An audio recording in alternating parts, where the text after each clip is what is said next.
January 6th, 1811. 1. Carnival in New Orleans. The river left gold in the delta. It was gold the color chocolate, gold that was not in the earth, but was the earth. To take land from the river, to clear it, drain it, and protect it, required an enormous outlay of capital and labor. From the first, the delta demanded organization, capital, entrepreneurship, and gambling instincts. It was a place for empire. John M. Barry, Rising Tide. Down from the mountains of Canada, through dozens of tributaries and smaller rivers, the waters of the American Midwest find their outlet to the sea in the great American Nile, the Mississippi. The river snakes seaward, building tremendous momentum as it hurtles around sharp curves and lashes over rocks, constantly colliding against its own wide banks. For the last 450 miles before the river reaches the ocean, the riverbed lies below sea level, and the water has no reason to flow. The water simply tumbles over itself, spitting and gurgling past Natchez and down to New Orleans. From New Orleans, the river flushes out into the Gulf of Mexico, carrying the continent's commerce into an ocean world rich with ports, from the coast of Africa to the Caribbean to the eastern seaboard of the United States.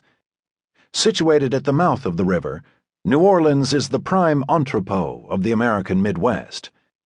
In the 19th century, the city was of central strategic and commercial significance, for through the city, as Thomas Jefferson noted, the produce of 3/8 of our territory must pass to market. New Orleans was the point at which the commercial farming zones of the Mississippi River Valley met the world of Atlantic trade. Just a few miles north and west of the city, only a few miles up the Mississippi River, began one of the wealthiest and most fertile stretches of agricultural land in North America, Louisiana's famed German coast. Germans had originally settled the area before being overwhelmed by French immigrants, and in many cases, Frenchifying their names and their culture in order to fit in with the new dominant group. Past the gentle slope of the levee stretched green fields as far as the eye could see on both shores. Magnolias, orange trees, and thick oaks sprouted from the sweeping lawns, and Spanish moss hung from the branches. Shielded behind the lush proliferation of gardens stood gorgeous plantation homes built in colonial style, with soaring roofs and columned porticos. About 20 miles from New Orleans, smack dab in the center of the German coast, stood the Red Church, a barn-like building with long glass windows, surrounded by a fenced-in cemetery and presbytery. The aristocratic first families of Louisiana streamed out from the front doors. It was Epiphany Sunday, January 6th, 1811, and the planters and their families were buoyant with excitement, undampened by any undue religious solemnity. The local priest was not known for conducting a particularly spiritual mass. The social status of the parish priests at the time was not very respectable, wrote one French official. Adventurers, gluttons, drunkards, often unfrocked monks, they were asked but one thing by their parishioners, that they be, as was said, good-natured. Good nature was inescapable that Sunday. The previous year's sugar crop was in, and the planters had much to look forward to.